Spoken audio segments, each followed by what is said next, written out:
آپ تشریف لے گئے وہاں سے. تو حضرت موسیٰ ایک دن شام کے وقت دوبارہ آئے بستی میں، لوگ سوئے ہوئے تھے. تو دو آدمی، ایک بنی اسرائیل میں سے اور ایک فرعون کی اپنی قوم میں سے، وہ دونوں آپس میں جھگڑ رہے تھے. لیکن وہ جو حضرت موسیٰ کی بنی اسرائیل کی قوم کا شخص تھا، اس پر وہ قبطی، وہ جو فرعون کے قریبی لوگوں میں سے تھا، وہ ظلم کر رہا تھا اور بوجھ اٹھانے کی بات کر رہا تھا. اب اس نے حضرت موسیٰ کو پکارا کہ یہ دیکھے میرے ساتھ کس طرح کی بات کر رہا ہے. تو حضرت موسیٰ کا ارادہ بھی نہیں تھا، آپ نے بس اس کو سمجھایا. پر کچھ لوگوں کو سمجھ، تو حضرت موسیٰ نے پھر ایک مکہ مارا، ایک گھونسا مارا، صرف ایک ہی. یہ کئی تگڑے اور دلیر اس طرح کے بھی ہوتے ہیں کہ گھونسا ایک بھی برداشت نہیں کرتے. وہ ایک مارا، آدمی دھڑام سے زمین پہ گرا اور ماری گیا. حضرت موسیٰ کا ارادہ نہیں تھا لیکن وہ مر گیا. حضرت موسیٰ علیہ السلام نے اس بات پر اپنے رب سے استغفار بھی فرمائی. قرآن کہتا ہے کہ انہوں نے معافی چاہی کہ اللہ میرا ارادہ نہیں تھا. بہرحال اگلے دن نا حضرت موسیٰ دوبارہ آئے. وہ سنا کرتے تھے نا ہم کہ بیوقوف دوست سے عقل مند دشمن بہتر ہوتا ہے. وہ کم از کم دشمنی تو عقل مندی سے کرتا ہے نا، لیکن جو بیوقوف دوست ہو بیوقوفی. حضرت موسیٰ دوبارہ آئے تو وہ بنی اسرائیلی اگلے دن کسی اور سے جھگڑا کر رہا تھا. پھر اس نے مدد کے لیے پکارا تو حضرت موسیٰ کہنے لگے مجھے لگتا یہ ہے کہ تیری عادت ہے، تو خود بڑا جھگڑالو ہے، تو نے روز نیا جھگڑا شروع کیا ہوتا ہے. حضرت موسیٰ جب اس کی طرف بڑھے نہ ڈانٹنے کے لیے تو اس نے شور کرنا شروع کر دیا. کہنے لگتا ہے جس طرح آپ نے اسے کل قتل کیا تھا مجھے بھی قتل ہی کریں گے.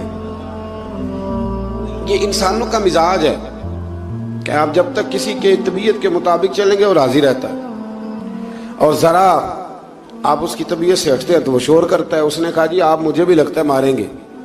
حضرت موسیٰ کلیم اللہ علیہ نبینا علیہ السلام کے بارے میں جب اس نے شور کیا تو بات پھر فرعون کے دربار تک گئی. وہ تو پہلے ہی بہانہ تلاش کر رہا تھا.